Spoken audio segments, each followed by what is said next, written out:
नमस्ते दोस्तों। आज मैं आपको कबीर दास के बारे में बताने जा रहा हूँ, जो एक मशहूर कवि हैं और इनकी साखियाँ बहुत प्रचलित हैं। तो चलिए शुरू करते हैं।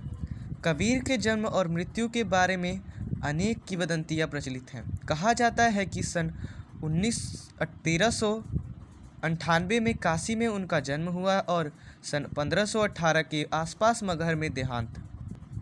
यहाँ पे यह कहने की कोशिश हो रही है कि ये सही से ही नहीं बताया जा सकता है कि कबीर का जन्म कहाँ हुआ और मृत्यु कहाँ हुआ। मतलब जो प्रचलित कथाएं हैं उनको बताया गया है कि लगभग काशी में उनका जन्म हुआ था 1398 में और 1518 में मगहर के आसपास उनका देहांत हो गया था। कबीर ने विधिवत शिक्षा नहीं प्राप्त की थी, मतलब उन्होंने अच्छी शिक्षा नहीं प्राप्त की थी, परंतु सत्संग, पर्यटन तथा अनुभव से उन्होंने ज्ञान प्राप्त किया था। उन्होंने अपने घुमकड़ी भाव के अनुसार, मतलब वो ज़्यादातर अपने आसपास के चीज़ों से देखकर और उन्हें समझकर समझा करते थे, और उन्होंने इसी तरह अपने आसपास के चीज़ों को देखकर समझकर ज्ञान प्राप्त किया।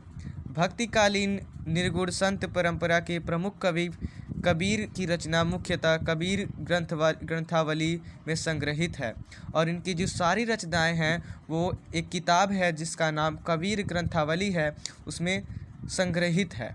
किंतु कबीर पंथ में उनकी रचनाओं का संग्रह बीजक ही प्रमाणिक माना जाता है। कुछ रचनाएं गुरु ग्रंथ साहब में भी संकलित हैं, और कबीर की रचनाओं का कुछ हिस्सा कभी गुरु ग्रंथ साहब में भी संकलित है, मतलब उसमें भी कुछ अंश उनके पाए जाते हैं। कबीर अत्यंत उदार, निर्भय तथा सद्गृहस्थ संत थे। राम और रहीम की एकता में विश्वास रखने वाले कबीर ने ईश्वर के नाम पर चलने वाले हर तरह के पाखंड, भेदभाव और कर्मकांड का खंडन किया। मतलब वो नहीं चाहते थे कि कोई इंसान भगवान के नाम पर किसी को धोखा दे, इसीलिए हर पाखंड को उन्होंने हीन भाव से देखा। उन्होंने अपने काव्य में धार्मिक और सामाजिक भेदभाव से मुक्त मनुष्य की कल्पना की। ईश्वर प्रेम, ज्ञान तथा वैराग्य, गुरु भक्ति, सत्संग और साधु महिमा के साथ आत्मबोध और जगत बोध की अभिव्यक्ति उनके काव्य में हुई है।